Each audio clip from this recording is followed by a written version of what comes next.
जय शनिदेव भक्तों, चलिए एक बात बताता हूँ। और वो बात क्या है कि आप संकल्प कैसे करें और संकल्प करें। जब आप जप करने के लिए संकल्प करते हैं तो वो संकल्प जो है वो एक घेरे का आपके चारों तरफ निर्माण करता है।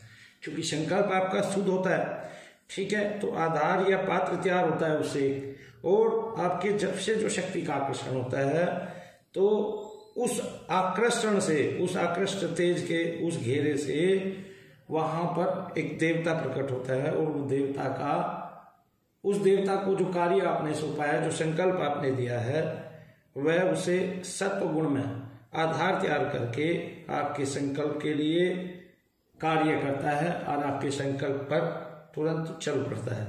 और बिना संकल्प लिए, इसलिए कहते हैं कि बिना संकल्प लिए आपको कभी सिद्धि नहीं होती है। और जब संकल्प हमारे शुद्ध हैं, सत्वगुण में हैं संकल्प हमारे, तो हमें तेज की भी उत्पत्ति होगी।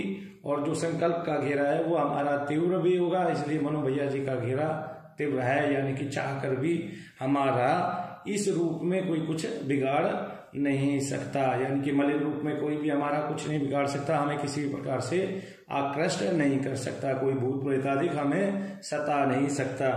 तो लेकिन ये सब क्यों होता है, सताता क्यों है, सताते भूत प्रेत आदि क्यों है? क्योंकि हमारे चित्त में जो है, हमारे मन के अंदर जो है अनेक प्रकार की चिंताएं घर कर चुकी होती हैं और उनका संचार निरंतर होता रहता है। यानी कि लाखों करोड़ों बार दिन में हो जाता है उसका संचार।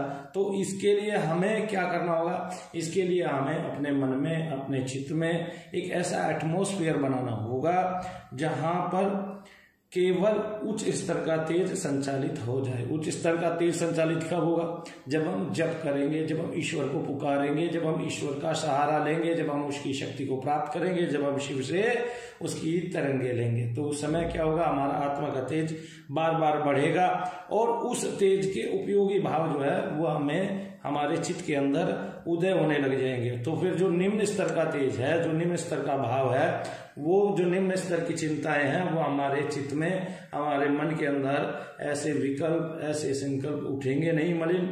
और फिर एक टाइम, एक समय ऐसा आएगा जब आपके शरीर के अंदर जो मन है वो अच्छे ही संकल्पों और विकल्पों को पकड़ेगा और उन विकल्पों को पकड़कर, उन अच्छे संकल्पों को पकड़कर आपके तेज को बढ़ा देगा, आपके आत्म तेज को बढ़ा देगा। जिसके बाद से आप शुद्ध स्वरूप हो जाएंगे और आपको भूत प्रेत आदि या इस तरह की कोई भी बाधा, यक्ष किन्नर विद्याधर आदि कोई भी आपको सता नहीं पाएगा। क्योंकि आप उस ईश्वर के सत्य तेज से, ओम तत्सत हरिओम तत्सत, उस सत्य तेज से आप जो है घिर जाएंगे, आकृष्ट हो जाएंगे, उसके घेरे में आ जाएंगे। तो इसलिए जब जप करें आप तो एक अपना संकल्प रखें। दूसरा, जो चिंता के लिए आपने अपने शरीर में, मन में जो उनके भावों के उदय होने के लिए आपने जगह दी है, उसको संपूर्ण रूप से समाप्त करने के लिए संकल्प लेकर जप करें। तो जप किसी लिए भी किया जा सकता है।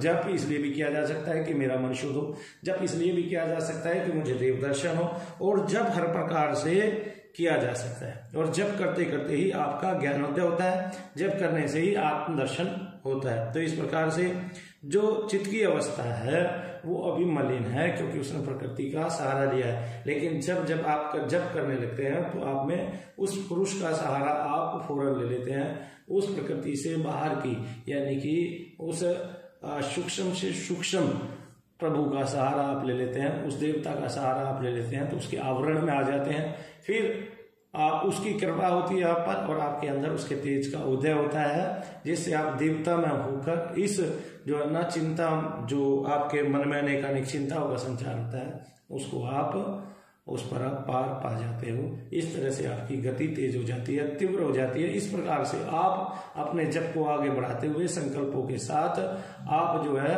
बहुत ऊपर उठ जाते हैं और फिर आप पर कभी भी कोई बाधा नहीं आती है। जय शनिदेव, जय माता दी।